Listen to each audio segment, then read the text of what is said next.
Hello everyone, welcome to my channel study with श्रुति।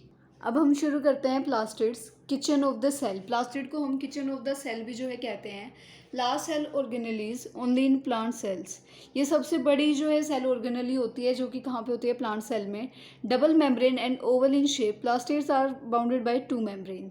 ये क्या होता है? डबल मेम्ब्रेन होता है, इसकी दो मेम्ब्रेन जो है होती हैं, और ये ओवल शेप में जो है, ओवल शेप का जो है ये प्लास्टिड जो है होता है। A colourless granulated matrix present cold stroma.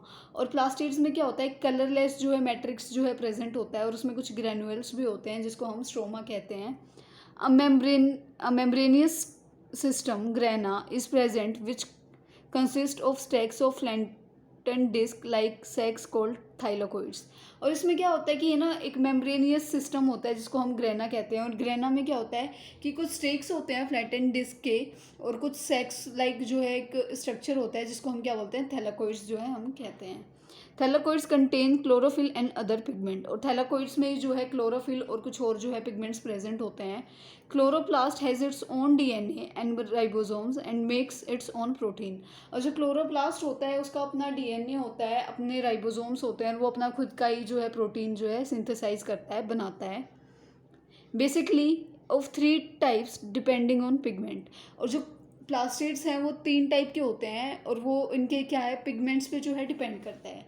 Leucoplast. Leucoplast क्या होता है? Colourless plastids present in unexposed cells used for storage. तो ये क्या होता है? कलरलेस प्लास्टिड्स होते हैं ल्यूकोप्लास्ट की अगर हम बात करें तो।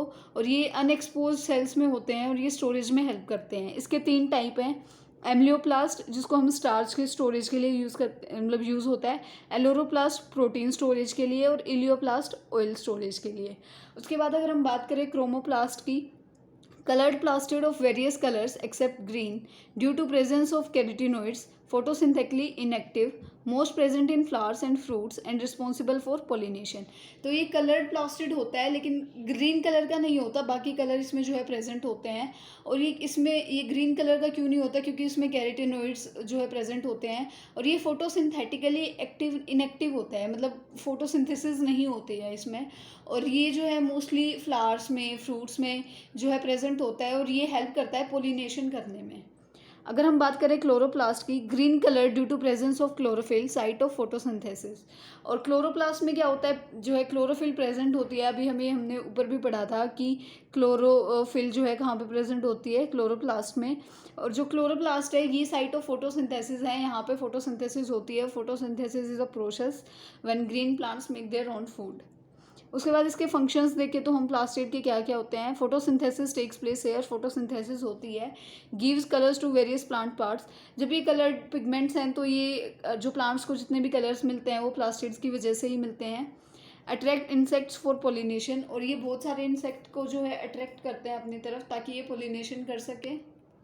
और leucoplast help in storage of food. और जो ल्यूकोप्लास्ट होते हैं वो फूड को स्टोर करने में जो है हेल्प करते हैं। अगर हम बात करें तो ये जो है एक स्ट्रक्चर है, अगर हम देखें तो प्लास्टिड्स का, तो इसमें देखो सबसे पहले ये आउटर मेम्ब्रेन है, उसके बाद ये इंटरनल मेम्ब्रेन है, इनर मेम्ब्रेन है। जो फ्लूइड यहाँ पे प्रेजेंट होता है उसको हम स्ट्रोमा कहते हैं।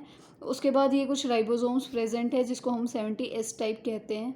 उसके बाद ये मैट्रिक्स है, ये जो है ये ल्यूमन है, यहाँ पे इसका जेनेटिक मटेरियल जो है पड़ा हुआ है। ये लैमले है, ये हमने जो पढ़ा था ये थैलेकोइड्स हैं, और ये ग्रेना है। उसके बाद ये और किस किस चीज़ में हेल्प करता है? Utilise atmospheric CO2 and generates O2 hence maintaining the balance. ये जो है CO2 जितनी भी प्रेजेंट होती है एटमॉस्फेयर में, ये उसको यूटिलाइज कर लेता है, और O2 को जो है जनरेट करता है, प्रोड्यूस करता है, जिसकी वजह से ये बैलेंस मेंटेन करके चलता है। Virus lacks both membrane and defined cell machinery. और जो वायरस होता है उसके पास दोनों ही मेम्ब्रेन नहीं होती हैं, और वो सेल मशीनरी की तरह जो मतलब उसको हम सेल मशीनरी कहते हैं।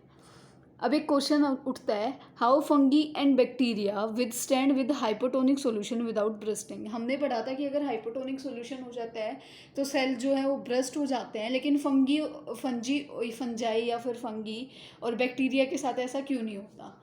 In these organisms outer cell wall is present. When absorption of water takes place, then the pressure is produced against cell wall, and in response to that pressure, wall also exerts the pressure inside the cell.